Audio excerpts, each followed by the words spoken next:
Hi, hello students. Welcome to Pudiyugam Academy. So, நம்ம வந்துட்டு பார்த்தீங்கன்னா TNPSC சிலபஸ் எல்லாமே வந்துட்டு ஸ்கூல் டெக்ஸ்ட் புக் வைஸ் டாபிக்ஸாக பார்த்துட்ருக்கோம். ஸோ அந்த வகையில் இன்றைக்கி வந்துட்டு என்ன டாபிக் பார்க்க போகிறோன்னா 12th ஸ்டாண்டர்ட் பாலிட்டியில் அட்மினிஸ்ட்ரேட்டிவ் மிஷினரி இன் இந்தியா அப்படின்ற டாபிக் தான் பார்க்க போகிறோம். இந்தியாவின் நிர்வாக அமைப்பு. ஓகேங்களா? ஸோ இது வரைக்கும் நீங்கள் நம்ம சேனலை சப்ஸ்கிரைப் பண்ணலன்னா சப்ஸ்கிரைப் பண்ணிக்கோங்கம்மா. கூடவே அதை பெல் ஐக்கானும் ப்ரெஸ் பண்ணிக்கோங்க. அப்போ தான் நோட்டிஃபிகேஷன்ஸ் உங்களுக்கு வரும். அண்ட் நம்ம சேனலில் பேட்சஸ் போயிட்டுருக்கு கைஸ். நீங்கள் சேரணும்னு விருப்பப்பட்டீங்கன்னா டிஸ்கிரிப்ஷனில் இருக்க நம்பருக்கு கால் பண்ணி டீட்டெயில்ஸ் கேட்டு you can join in the batches. ஓகேம்மா, லெட்ஸ் ஸ்டார்ட் த கிளாஸ்.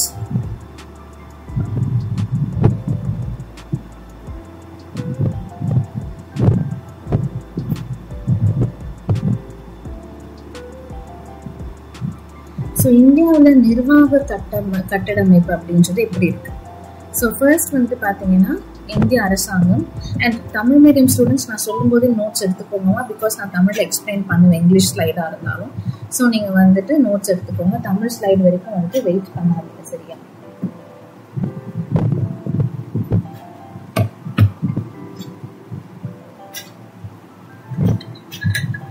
ஓகேவா?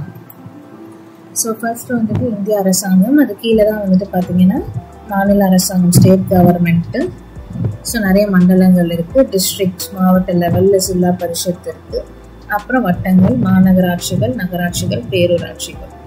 வட்டங்கள் கீழே, அதாவது பிளாக்ஸுக்கு கீழே வந்துட்டு கிராம் பஞ்சாயத்து, முனிசிபாலிட்டி, இதெல்லாம் கீழே வந்துட்டு வார்ட்ஸ் இருக்கும். ஸோ இந்த மூணுத்துக்குமே வந்துட்டு பார்த்தீங்கன்னா வார்ட்ஸ். ஸோ இதான் வந்துட்டு பேசிக்கான ஃப்ரேம் ஒர்க்.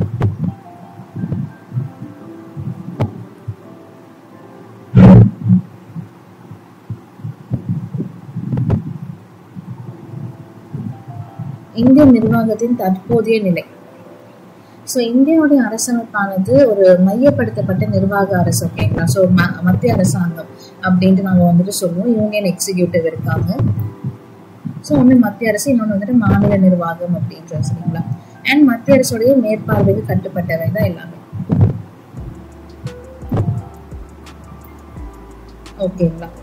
ஸோ கொள்கைகள் உருவாக்கம், மக்களாட்சி, சமதர்மம், கலப்பு பொருளாதார அமைப்பு, இது எல்லாமே வந்துட்டு நம்ம இந்தியன் கான்ஸ்டியூஷன், நம்ம இந்தியன் எக்கனாமியோட கேரக்டரிஸ்டிக்ஸ். ஸோ மிக்ஸ்ட் எக்கனாமி தான் நம்ம. ஸோ தட் தனியார் துறையும் இருக்கும் அண்ட் தென் பொதுத்துறையும் வந்துட்டு இருக்கும்.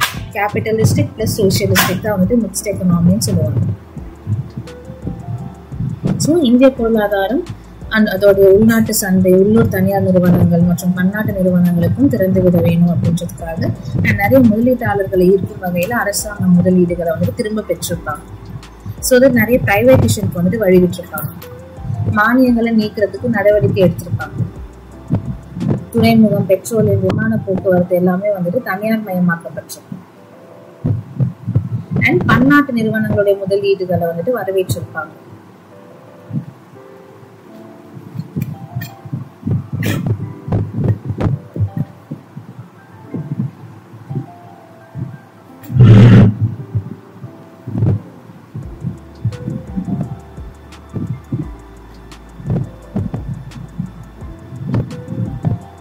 ஸோ இந்திய காப்பீடு மற்றும் ஒழுங்காற்று வளர்ச்சி முகமை, IRDA, ட்ராய், இந்திய தொலைத்தொடர்பு ஒழுங்குமுறை ஆணையம், இந்திய போட்டிகள் ஆணையம், CCI, ஓய்வூதிய நிதி ஒழுங்குமுறை மற்றும் வளர்ச்சி ஆணையம், அப்புறம் செபி, இந்திய பங்கு மற்றும் பரிவர்த்தனை ஆணையம். இந்த மாதிரி நிறைய ஆணையங்களுடைய உள்கட்டமைப்புகளை வந்துட்டு உருவாக்கியிருப்பாங்க.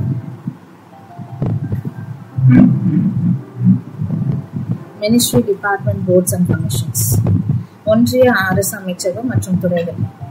ஒன்றிய தலைமை செயலகம் அப்படின்றது இந்தியாவிற்கான கொள்கைகளை உருவாக்கும் ஒரு முக்கிய அமைப்பு. ஸோ மத்திய தலைமை செயலகம் அப்படின்றது பல அமைச்சகங்களுடைய துறைகளை உள்ளடக்கியது. அமைச்சகத்தின் கட்டமைப்பு, ஸ்ட்ரக்சர். மத்திய அரசாங்கம் அமைச்சகத்துல 3 அடுக்குகள் இருக்குன்னு சொல்றாங்க, அதாவது 3 டயர்னு சொல்லுவாங்க. ஸோ ஃபர்ஸ்ட் வந்துட்டு அரசியல் தலைமை, பொலிட்டிக்கல் ஹெட். ஸோ அமைச்சகத்துடைய அரசியல் தலைமை அப்படின்றவர் வந்துட்டு கேபினெட் அமைச்சராகவோ இல்லை துணை அமைச்சராகவோ இருக்கலாம். சில நேரங்களில் தனி பொறுப்பு கொண்ட துணை அமைச்சராகவும் வந்துட்டு இருப்பார். செக்ரட்டரியேட் செயலகம். ஸோ இதோடைய தலைவர் வந்துட்டு செயலாளராக இருப்பார்.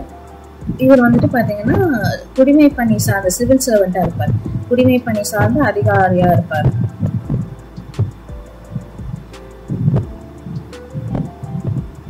அண்ட் எக்ஸிக்யூட்டிவ் நிர்வாக அமைப்பு.